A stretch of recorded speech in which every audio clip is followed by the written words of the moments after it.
Hello friends, welcome to எம்எம்டேன் kitchen. இன்றைக்கி நம்ம சேனல் என்ன பார்க்க போகிறோம்னா ஒரு சூப்பரான முருங்கைக்கீரை பொரியல் தான் பார்க்க போகிறோம்.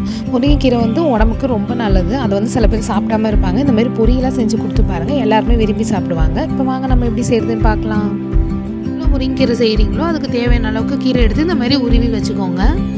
இப்போ நம்ம எடுத்து வச்ச இந்த முருங்கைக்கீரையை இந்த மாதிரி கழுவி சுத்தம் பண்ணி தண்ணியில் போட்டு வச்சுக்கோங்க. இப்போ கொஞ்சம் நேரம் கழித்து தண்ணியிலேருந்து போட்டு இந்த மாதிரி ஒரு தட்டில் மாற்றி வச்சுக்கலாம். கடாயில் 2 ஸ்பூன் எண்ணெய் ஊற்றிக்கோங்க. இப்போ அது கூடவே முழு உளுந்து சேர்த்துக்கோங்க. இதில் நம்ம கடுகுலாம் சேர்க்க வேண்டாம், வெறும் முழு உளுந்து மட்டும் சேர்த்தாலே போதும். இப்போ இது கூடவே காஞ்ச மிளகா 2 மட்டும் சேர்த்துக்கோங்க. இப்போ இது கூடவே வெங்காயம் சேர்த்துக்கோங்க. வெங்காயம் பெரிய வெங்காயம் சேர்த்துக்கோங்க. சின்ன வெங்காயம் சேர்த்தாலும் நல்லாயிருக்கும். அது உங்கள் விருப்பம் தான். வெங்காயம் சேர்த்துட்டு நல்லா கிண்டி விட்டுக்கோங்க.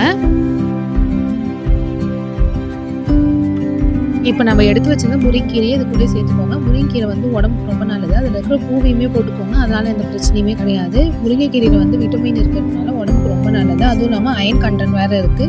முருங்கைக்கீரை சாப்பிட்றதுனால உடம்புக்கு ரொம்பவே நல்லது. எப்போ டைம் கிடைக்கிறப்போ முருங்கைக்கீரை செஞ்சு சாப்பிடுங்க.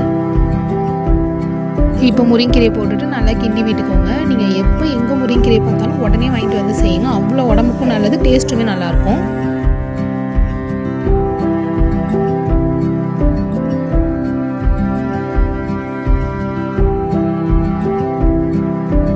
தேவையான அளவுக்கு சால்ட் ஆட் பண்ணிக்கோங்க.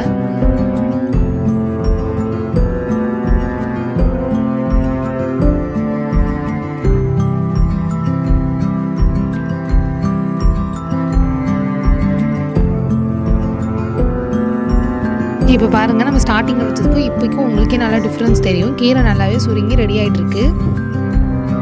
இப்போ இது கூடவே பூண்டை இடித்து சேர்த்துக்கோங்க. பூண்டை ரொம்பலாம் மைய இடிக்க தேவையில்லை, சும்மா லைட்டாக இடித்து மட்டும் சேர்த்துக்கோங்க.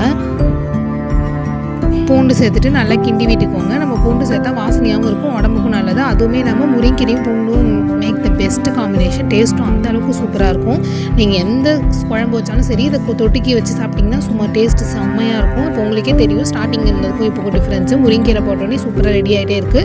இன்னொரு 10 மினிட்ஸ் 15 மினிட்ஸில் நீங்கள் அடுப்பு ஆஃப் பண்ணிக்கலாம். அவ்வளோதான், சூப்பரான முருங்கைக்கீரை ரெடி ஆகிடுச்சு. இப்போ பாருங்கள், அவ்வளோதான், நம்ம சூப்பரான முருங்கைக்கீரை ரெசிபி ரெடி ஆகிடுச்சு. இப்போ நம்ம வேறு ஒரு பவுலுக்கு மாற்றிக்கலாம். நீங்களும் வீட்டில் ட்ரை பண்ணி பாருங்கள். வீடியோ பிடிச்சிருந்தா லைக் பண்ணுங்கள், கமெண்ட் பண்ணுங்கள், ஷேர் பண்ணுங்கள். மறக்காமல் எம்எம்டேன் கிச்சனை சப்ஸ்கிரைப் பண்ணிக்கோங்க. அப்போ தான் நம்ம நெக்ஸ்ட் அப்டேட் பண்ணுற வீடியோலாம் உங்களுக்கு உடனே வரும். தேங்க்யூ ஃபார் வாட்சிங்.